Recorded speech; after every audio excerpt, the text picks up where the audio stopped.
get you out of my mind. It's like I feel it for the first time. Hello everyone, welcome, bienvenue sur Apprendre l'anglais by Larissa. J'espère que vous allez bien. Aujourd'hui spécial témoignage, donc je vous prends avec moi, enfin vous allez écouter la conversation téléphonique que je vais faire, que j'ai fait avec Alban. Donc Alban est parti au sein de différents pays anglophones et il nous fait un retour de son expérience. D'ailleurs, je voulais revenir sur la série témoignages. Donc cette série s'adresse à toutes les personnes qui souhaitent avoir un avis pour partir en stage, pour faire leurs études, ou des conseils, ou juste prendre des informations. Donc ça s'adresse à vous. Donc ça compte maintenant 10 vidéos que je vais vous mettre le lien ici. Non, là. Quelque part ici, je vous mets le lien pour ceux qui souhaitent revoir cette série, la réécouter, la découvrir, voilà. Welcome, allez-y, c'est pour vous. Ça parle d'études, de stages, de travail et d'expatriation au sein de pays anglophones. Donc voilà, allons-y pour cet échange téléphonique avec Alban. Bonjour Larissa. Hello Alban, tu vas bien? Ça va et toi? Oui, ça va, merci beaucoup. Pour contextualiser, pour les auditeurs, Alban, c'est une personne qui fait partie de mon réseau LinkedIn et je trouvais d'avoir un profil super intéressant dans le secteur hospitality, donc le secteur de l'hôtellerie et de la restauration, avec pas mal de destinations. Voilà, je me suis dit que ça serait pas mal de partager son profil avec vous et donc notre échange. Donc Alban, est-ce que aujourd'hui tu travailles toujours en tant que store supervisor chez Maison Kaiser USA? Non, je suis de retour à Paris depuis le début d'année. Je suis rentré fin janvier, donc depuis fin janvier, je suis de retour à Paris après avoir effectivement passé quasi un an et demi à New York en tant que en fait assistant numéro 2 d'un store, assistant GM. J'ai terminé donc chez Maison Kaiser à New York, Midtown, à côté de Bryant Park. Alright, donc est-ce que tu peux brièvement te présenter et nous expliquer ton parcours jusqu'à aujourd'hui, ta situation Donc je m'appelle Alban, j'ai 30 ans, j'ai fait un bac S, j'ai commencé par un bac S et que j'ai fait en Champagne-Ardenne parce que je suis originaire d'une petite ville qui s'appelle Bar-sur-Aube, 6 000 habitants, et donc j'ai ensuite poursuivi avec des études de musique parce que j'ai fait de la musique pendant 16 ans. Je faisais de la trompette et puis à l'époque je savais pas très bien ce que je voulais faire, et en revanche je savais que j'aimais faire de la musique, donc j'ai décidé d'en faire mon métier. Okay. Et donc j'ai poursuivi cette voie-là pendant 2 ans à temps plein au conservatoire. Wow. Je me suis assez vite rendu compte que finalement c'était pas fait pour moi parce que en fait faire de la musique par passion et en faire son métier, c'est 2 choses différentes. Carrément. Donc voilà, je me suis rendu compte que j'allais pas m'épanouir complètement dans ce milieu-là, et donc en fait j'ai déménagé de la Champagne-Ardenne pour suivre mes parents qui eux emménageaient sur la côte atlantique, et puis donc là j'ai commencé à chercher un petit peu ce que je pouvais faire. J'ai fait une fac de biologie en catastrophe à l'époque parce que j'aimais bien la biologie. Je suis quelqu'un de curieux, donc la biologie c'est la découverte du monde qui nous entoure. Donc j'ai fait ça pendant quelques mois et je me suis très très vite rendu compte que c'était vraiment pas pour moi. Tant le format que le fond, la fac c'est quand même assez spécifique. Les cours magistraux, c'est quelque chose d'assez particulier et moi ça m'allait pas du tout comme ma façon d'apprendre. Donc du coup j'ai tout de suite arrêté, et là j'ai commencé à chercher quoi faire. L'année avait déjà commencé, donc c'était compliqué. J'ai cherché à faire une formation d'alternance, une formation commerciale, et donc j'ai démarché en fait tous les hôtels de la région à l'époque pour aller développer leurs activités séminaires. Évidemment, personne ne m'a répondu, et donc finalement j'ai quand même réussi à m'inscrire à une école hôtelière, et donc j'ai fait l'école hôtelière à Saint-Nazaire. Okay. Et donc là j'ai fait un BTS classique hôtellerie-restauration, option gestion et marketing, et donc ensuite j'ai poursuivi avec une licence. Okay. Une licence à Périgueux. Ok. Voilà. Et donc, je te coupe une petite minute. Ouais. Dans ces filières-là, au niveau de l'anglais, c'est comment? Il y en a beaucoup, pas beaucoup? Comment ça se passe un peu à ce niveau-là? Alors là, en BTS, j'étais pas hyper. Alors, j'ai eu la chance de faire 3 semaines d'immersion quand j'étais en seconde, je crois, seconde ou première. D'accord. Donc, ça m'avait quand même permis de pratiquer un petit peu. Donc ça, c'était pas mal. J'ai jamais été j'étais pas excellent en anglais. J'avais fait une seconde européenne que je n'ai pas eue. D'accord. Donc ça donne une idée de comment je me positionnais par rapport à l'anglais. Je me débrouillais, voilà, je me débrouillais. J'étais pas excellent, mais je me débrouillais. Et donc ensuite le BTS, voilà, j'ai continué sur ce rythme-là. J'ai eu quand même la présence d'esprit de faire une saison, on va dire, de 3 mois en Écosse à Édimbourg, qui a été en fait pour moi l'opportunité de pratiquer vraiment et de consolider pas mal l'anglais. Et donc quand je suis revenu d'Édimbourg, j'étais quand même, j'avais augmenté mon niveau, D'accord. clairement. Ok, donc c'est vraiment la pratique sur le terrain qui t'a permis d'augmenter Ouais, ce niveau. exactement. J'avais pris un poste de serveur, tout simplement, enfin chef de rang, Ok. dans un hôtel, le Balmoral à Édimbourg, qui est un très bel hôtel. Et donc c'est donc à cette occasion-là que j'ai pu pratiquer l'anglais. Euh, puis aussi éduquer un peu mon oreille parce que l'accent écossais c'est quelque chose. Oui, oui, oui.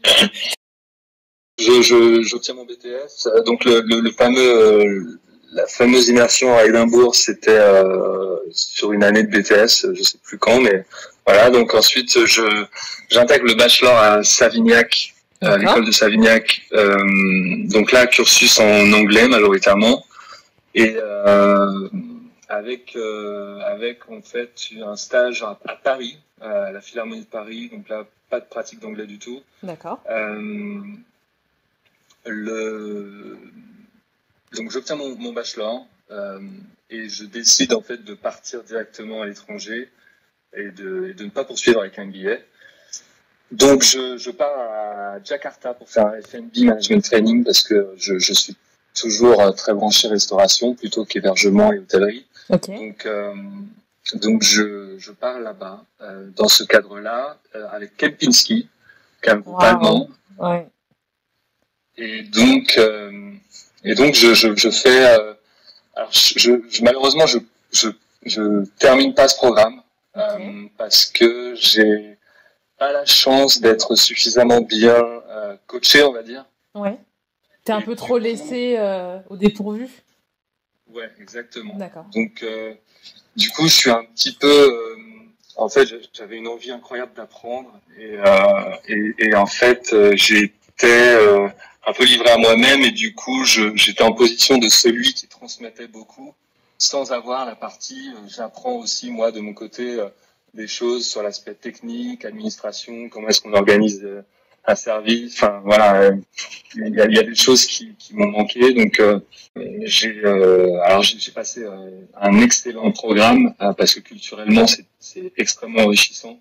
Est-ce que tu peux, excuse-moi, je te coupe, est-ce que tu peux expliquer pour les auditeurs, ça représente quoi Kempinski, parce que tout le monde n'est pas du secteur hôtellerie, restauration, juste pour expliquer un peu le standing. Alors le Kempinski, c'est en fait une collection d'hôtels 5 étoiles et donc ils sont partout dans le monde avec bon voilà une culture et une valeur bien spécifique et c'est un groupe qui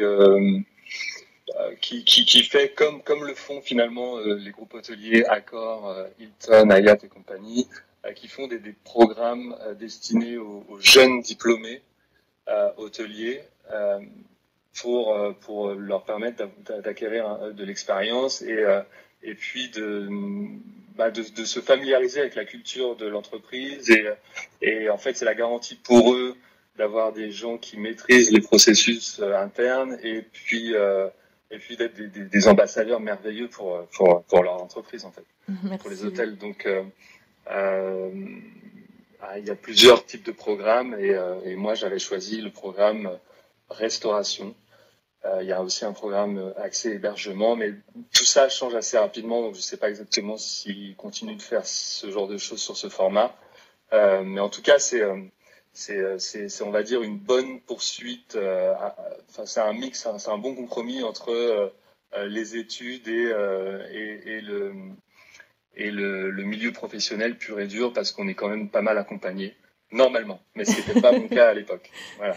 Ok, merci pour d'avoir remis les choses, d'avoir expliqué. Et donc du coup, l'anglais dans cet établissement, ça se passait comment au niveau de la clientèle, au niveau de la pratique Alors en fait, la clientèle est internationale, donc on parle anglais. Ok. Ça c'est sûr.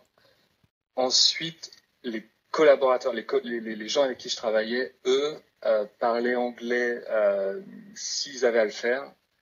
Mais naturellement, ce sont pas des pays où on parle anglais naturellement. Donc, Totalement. on parlait le Bahasa, parce que c'est la langue de l'Indonésie. Et donc, on se retrouve vite, par exemple, un exemple tout bête, mais on va manger à la cantine, on parle Bahasa, on parle pas anglais.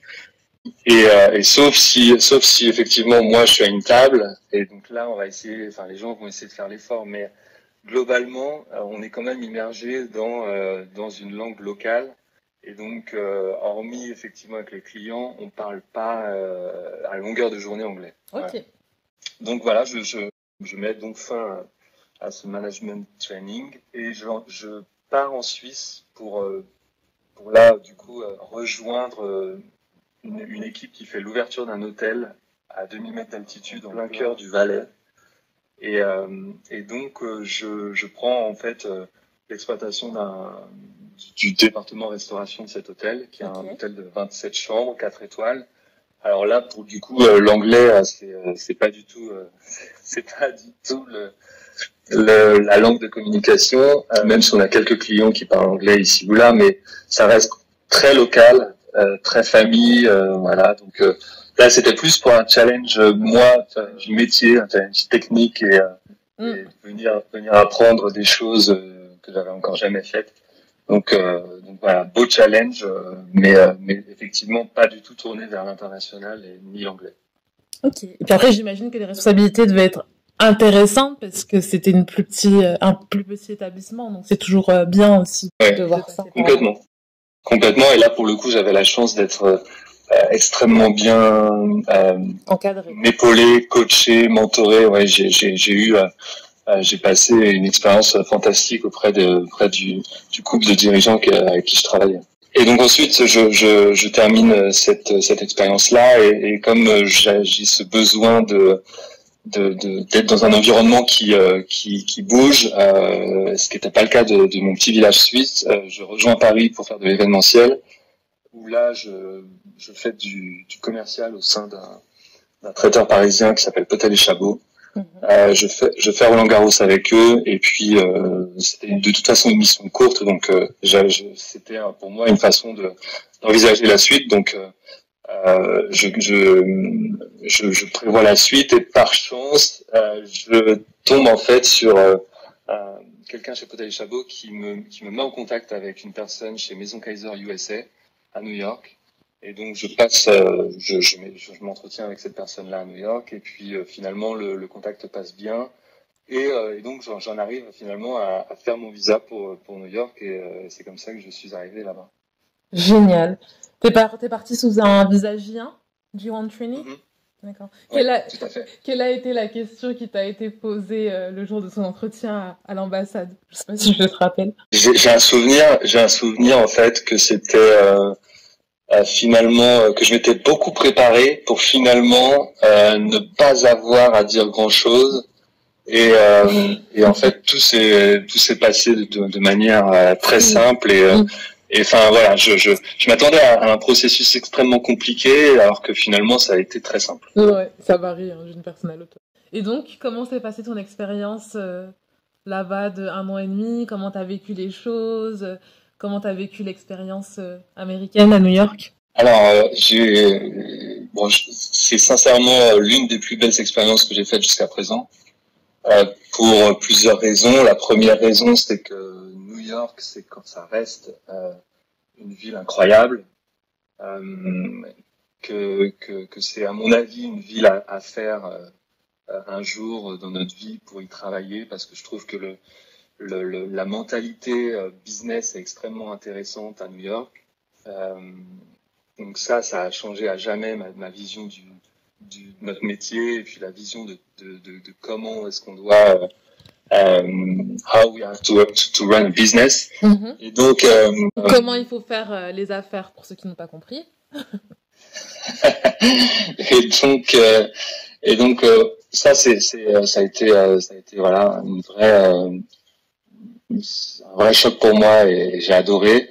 Culturellement, je m'attendais pas à parler espagnol, donc ça, je suis extrêmement heureux de l'avoir fait aussi pour ça, parce que j'y allais effectivement pour parler anglais, mais je parlais autant anglais que français, autant anglais qu'espagnol. Ah ouais, tu parlais beaucoup espagnol durant cette expérience. D'accord. Non, je suis surprise, mais tu vas m'expliquer tout ça. C'est par rapport à la clientèle ou par rapport Par rapport aux collaborateurs. D'accord, ok. Non, pourquoi je suis étonnée, parce que bon, moi aussi je connais les États-Unis, etc. Et j'avais fait un stage en Floride, et ça m'avait pas surprise de parler espagnol plus qu'anglais d'ailleurs. Je m'étais dit, mais on est où en fait? Je disais, est-ce qu'on est aux États-Unis ou pas? Et mais là, je suis surprise par rapport à New York, donc oui, explique-nous tout ça. Oui, alors en fait.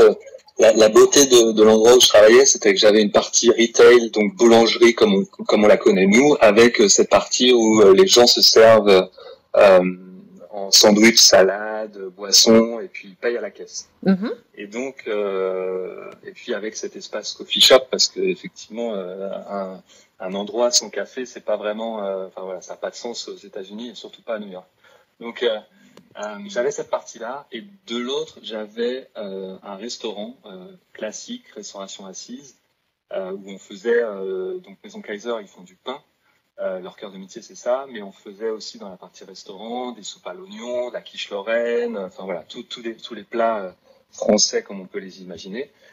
Et donc en fait sur la partie restaurant, j'avais énormément de personnes d'Amérique latine en fait. D'accord. Et que ce soit en cuisine ou en salle, en fait, il y a énormément de gens d'Amérique latine qui font ces métiers-là, et donc en fait, on parle espagnol partout, quoi. Okay. Donc ça a été l'occasion pour moi de pratiquer, et j'étais plutôt content de ça. Voilà. Donc les deux langues alors, l'anglais et l'espagnol. Ouais. Génial. Et qu'est-ce que tu retiens de cette expérience? Est-ce que tu recommandes New York? Bon, ça tu l'as déjà dit, mais qu'est-ce que tu conseillerais? Oui. Alors oui, évidemment, je conseille New York. Ce pourquoi il faut y aller, c'est le management multiculturel. C'est-à-dire que aujourd'hui, la façon dont j'ai de gérer une équipe aujourd'hui, elle est complètement différente de ce que j'avais l'habitude de faire. C'est-à-dire que pour tout un tas de raisons, on s'adresse, je sais pas très bien comment expliquer ça, mais culturellement, il y a des choses à faire, il y a des choses à ne pas faire. Il faut être assez vigilant sur ce qu'on fait, sur ce qu'on dit, sur comment on dit les choses, et tout ça fait que on n'a pas besoin de toucher les gens pour bien gérer un restaurant. On n'a pas besoin de. Enfin voilà, il y a tout un tas de croyances comme ça que j'avais établies, et en fait que j'ai mis à zéro là-bas parce que je me suis rendu compte que ça ne fonctionnait pas comme ça, ou en tout cas que ça pouvait me porter comment dire. Enfin, c'était contre-productif, voilà. Et donc la façon dont on a de gérer les gens. Après, il y a aussi cette idée d'ouverture qui est quand même essentielle à New York. On sait jamais sur qui on tombe. Les gens à New York ont 10 000 vies. Donc potentiellement la personne qui me fait le café, ou la personne qui passe la serpillière dans mon restaurant, en fait à l'extérieur c'est potentiellement une actrice, un acteur, un chanteur, un poète, un dessinateur, enfin voilà. Et donc en gros, tu sais pas qui est qui, quoi. C'est ça que tu essaies de me dire. Okay. Et donc en termes d'ouverture d'esprit, je trouve ça extrêmement intéressant à vivre parce que le regard qu'on porte sur un serveur, en fait, il y a aucun jugement, voilà. C'est-à-dire que, alors j'avais déjà pas l'habitude de juger beaucoup les gens, mais en tout cas, j'avais par exemple des espèces de codes en tête, comme on peut pas travailler avec des dreads dans la restauration. D'accord. Enfin, je grossis le trait. Oui, bien sûr. Mais tu as raison, parce qu'en France, c'est pas la même vision, encore des choses. Donc, tu as raison de grossir ce trait-là. Et finalement, tu t'es rendu compte que c'était... Enfin, en tout cas, aux États-Unis, c'est possible. Bah, non seulement c'est possible, mais en plus, en fait, c'est comme ça que ça doit être. C'est-à-dire que si on met des barrières à l'entrée partout, on se retrouve avec personne. Donc, ou alors tout seul dans le restaurant, et c'est compliqué. Donc, et puis on se rend compte aussi que c'est ça l'hôtellerie-restauration, c'est de travailler avec des gens comme ils sont dans la vie, et pas de les travestir. Sous prétexte que on ne doit pas heurter la sensibilité d'un tel ou d'un tel. Les gens, s'ils viennent chez nous, c'est aussi pour les gens qui y travaillent. Donc voilà. C'est hyper intéressant ce que tu dis et j'ai envie de rebondir dessus puisque j'ai également travaillé dans le secteur de l'hôtellerie et de la restauration. Et je me rappelle d'un entretien que j'avais fait à Paris dans un établissement dont je ne citerai pas le nom. Et en fait, j'avais des nattes, des tresses mais collées, etc. Mais toujours dans les codes de l'hôtellerie et de la restauration, donc les cheveux attachés. Et j'arrive à l'entretien, et l'entretien se passe hyper bien. Et donc, en plus, je parle plusieurs langues, donc c'était top. Et là, en fait, le recruteur me dit, alors oui, donc Larissa, on te prend, on aimerait bien travailler avec toi. Par contre, au niveau des cheveux, il faudra soit te faire un défrisage ou soit tu vois, genre mettre des extensions, etc. Enfin, en gros, il fallait que je change ma coupe de cheveux. Donc c'est hyper intéressant que tu dis ça parce que ça existe. Tout n'est pas possible. Des fois, les mentalités, je dis pas que c'est tous les établissements, mais certains établissements vont avoir une mentalité très très fermée, très très arriérée dans le secteur du luxe, et il faut le dire, et il faut aussi que ça change. Et donc voilà, moi pour l'expérience, il s'est passé ça, et donc je me suis levée et j'ai dit écoutez, je travaillerai pas avec vous, et l'entretien s'arrête là. Bien sûr, ouais, complètement. Je te rejoins complètement sur ça, et pour le coup, tout ça à New York, c'est des choses qui n'ont aucun sens. Donc ça fait du bien, et donc ça fait du bien. On sent qu'on est dans un environnement extrêmement moderne, avant-gardiste. Il y a des choses qui se passent, ça bouillonne. Il y a cette proximité, cette facilité d'échange avec les gens. Alors, est-ce que c'est toujours le débat, est-ce que c'est sincère, pas sincère, etc. Carrément, c'est un vrai débat.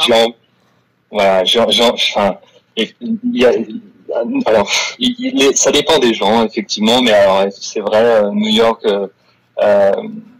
c'est très, encore une fois, très orienté business, donc on sait jamais ce qu'il y a dans les intentions des gens, mais bon, peu importe, ça fait quand même du bien de pouvoir échanger de façon simple, informelle, avec n'importe qui rentre dans un restaurant, ou voilà.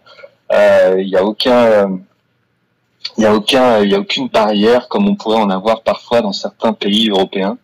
Donc ça, je trouve ça plutôt agréable. Et puis pour l'anglais, c'est quand même génial, parce que pour le coup, tout le monde parle anglais, et ça fait du bien, ça fait un bien fou.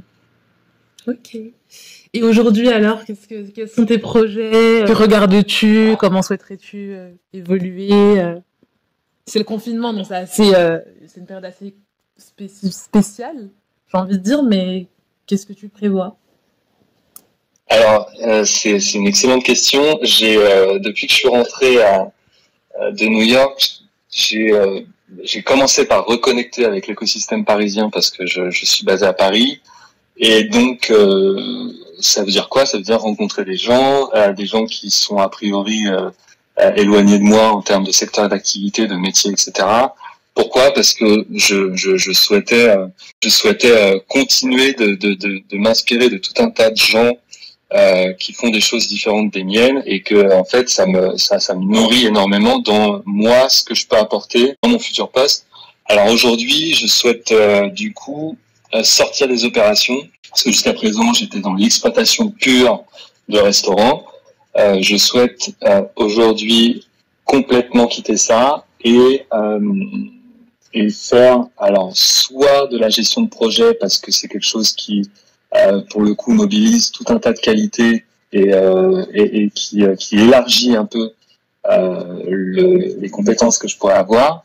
Donc ça peut être ça, gestion de projet, restauration, ou alors et alors là en fait c'est autre chose. Pendant le confinement, j'ai mis aussi je me suis lancé dans un side project, on va dire, qui est en fait d'aider les hôteliers et les restaurateurs à pouvoir changer de métier simplement et ou d'industrie, parce que pour le coup on se rend pas compte que l'hôtellerie, la restauration, l'événementiel n'est pas que des hôtels, ce n'est pas que des restaurants et ce n'est pas que du traiteur. Donc mon point c'est d'ouvrir un peu, de faire ouvrir les yeux un petit peu à celles et ceux qui sont là pour le coup en train de chercher un travail et qui vont intégrer le marché là en septembre, et de leur dire bon ok, vous avez fait une formation hôtelière, mais sachez que les compétences que vous avez développées aujourd'hui, elles sont adaptables et à tout un tas de choses et tout un tas de secteurs, je suis d'accord, ouais. Exactement. Ouais, et donc ça, pour le coup, c'est un vrai sujet qui me tient à cœur. Alors pour l'instant, j'en vis pas. Peut-être qu'un jour, j'en vivrai. Mais en tout cas, c'est une vraie mission que j'aimerais mener, et donc j'y travaille activement. Et puis en attendant, tu me demandais ce que je faisais pendant le confinement. J'ai réussi à trouver un poste pendant le confinement, donc comme quoi c'est possible. Tu fais quoi? Et je travaille chez Frischti, parce qu'en fait ils ont un gros besoin dans la livraison de courses. Alors leur activité de livrer des plats à domicile et aux entreprises, elle est fortement en baisse évidemment, mais en fait ils avaient une partie supermarché qui a pris du volume, qui a pris de l'ampleur. Et donc ils se sont un petit peu réadaptés aussi au marché, et ils avaient un besoin sur cette nouvelle offre. C'est dans ce cadre-là que je suis venu les aider sur les opérations en fait. D'accord. Les entrepôts. Et donc ton poste, c'est quoi? Donc mon poste en fait ça consiste à gérer un entrepôt, donc Okay. avec des gens qui préparent des commandes comme on pourrait le faire chez Amazon par exemple. Okay. Et donc voilà. Donc l'hôtellerie-restauration mène à tout, y compris à faire de la logistique. Bah carrément, oui, carrément. Ça me surprend pas, hein. Il faut juste ouvrir ses horizons. Exactement. Ok. Le mot de la fin. Allez, le mot de la fin. S'il y avait 4 conseils à donner, soyez curieux, et donc effectivement partez à l'étranger, parce que comme disait Rollinger, il faut savoir partir pour mieux revenir. Et être curieux, être agile, être honnête avec soi-même et avec les autres, et être résilient. Voilà. Et puis aussi très important, sachez quelle montagne il faut monter. Ne montez pas la mauvaise montagne. Voilà. Ok. C'est le mot de la fin. Eh ben, je te remercie. On restera sur cette note. Ouais, merci. Merci à toi.